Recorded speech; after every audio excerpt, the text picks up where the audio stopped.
Никогда не могла представить себе, что испытаю такой позор. Я должна была заработать, чтобы установить памятник отцу. Не смогла. Отец бы меня не простил. Как теперь мне жить дальше?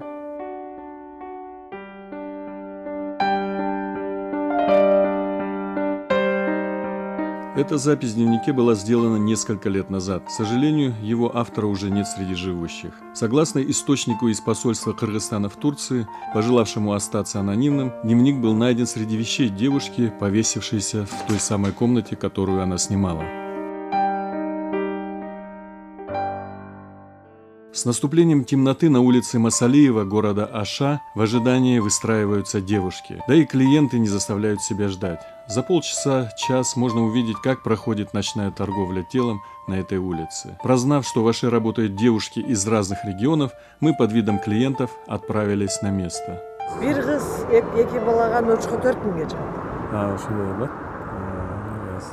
Мен досым бир өзбек кызды алып келсең жакшы болот эле дедиле. Өзбекче кыздар жок да. Болсо жөнөтөт элек. Негизи барбы? Жок. Бүгүн жокпу? Уруштан кийин что-то коркуп чыгышпай койду. Да? Вообще? Өзбекчилер местныйбы же тиги Өзбекстандан келгендерби? Өзбекстандан келгендер, ар жактан местныйлар аз. То, что девушки из Узбекистана оказывают сексуальные услуги в городе Ош, объясняется близостью территорий и разницей в менталитетах населения двух стран. В Кыргызстане не поощряется предоставление сексуальных услуг, но здесь нет и жесткого контроля, как в Узбекистане. Кроме того, из Узбекистана выехать за границу непросто. Вот и заманивают девушек оттуда в Ош, обещая за деньги помочь в оформлении кыргызского паспорта. Наташа из Самаркандской области Узбекистана попала в Турцию через Ош. Пробыла в сексуальном рабстве полгода. Она поддалась уговорам знакомой, Махаббат, которая была намного старше ее. Я родом из небогатой семьи. Мы живем в Андижане. Я окончила школу, и так получилось, что надо было поступать учиться. В Андижане в Узбекистане такая ситуация, что после 9-го нужно поступать в политехнический, какую-то специальность получить. Мои родители были очень небогаты. Мне вся эта жизнь не нравилась, и я хотела чего-то лучшего. У меня была одна подружка, Махаббат. Она давно уехала, но мы с ней периодически в интернете общались, и она мне предложила после школы поехать работать в Турцию. У нее там она уже несколько лет работала, говорила, что она успешная, что у нее там хороший бизнес, она зарабатывает, своя квартира, машина, что она мне поможет первое время.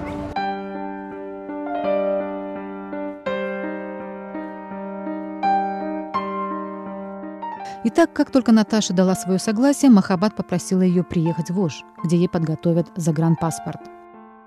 Я сначала поехала в Ош, потому что отсюда проще уехать в Турцию. И здесь я встретилась с некоторыми друзьями, купили мне билет, какие-то вещи, собрали меня, я поехала.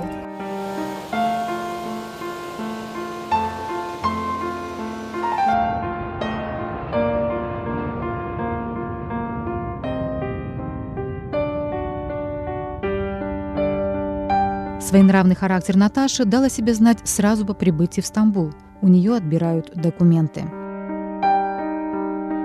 Приехали в какой-то дом. Было очень темно. Я очень удивилась, зачем мы сюда приехали. И Махаббат сказал: пойдем, я тебя познакомлю с другими твоими коллегами. Зашли в дом, я увидела девушек полураздетых. В каком-то нижнем белье.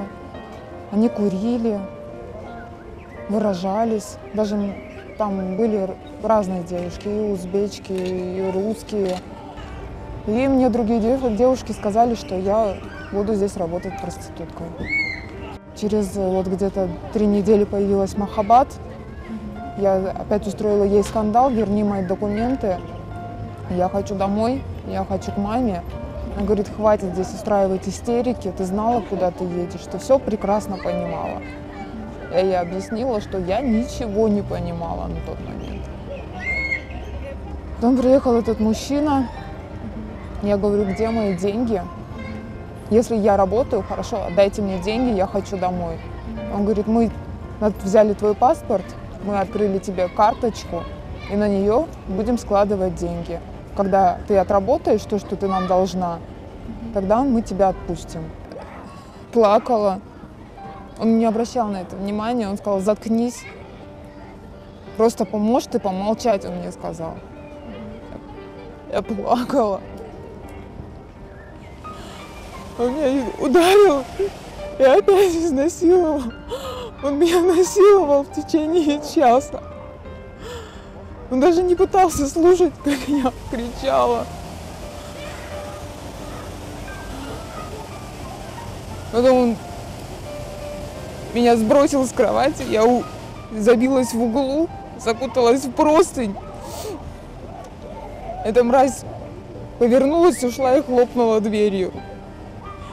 Я еще долго сидела и не могла поверить, что этот ужас происходит сейчас со мной.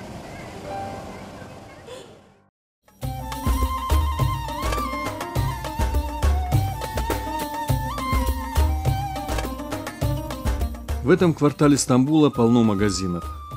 Основные их клиенты – оптовики из стран СНГ, поэтому практически все продавцы хорошо говорят по-русски. В отличие от других районов Стамбула, здесь много недорогих гостиниц.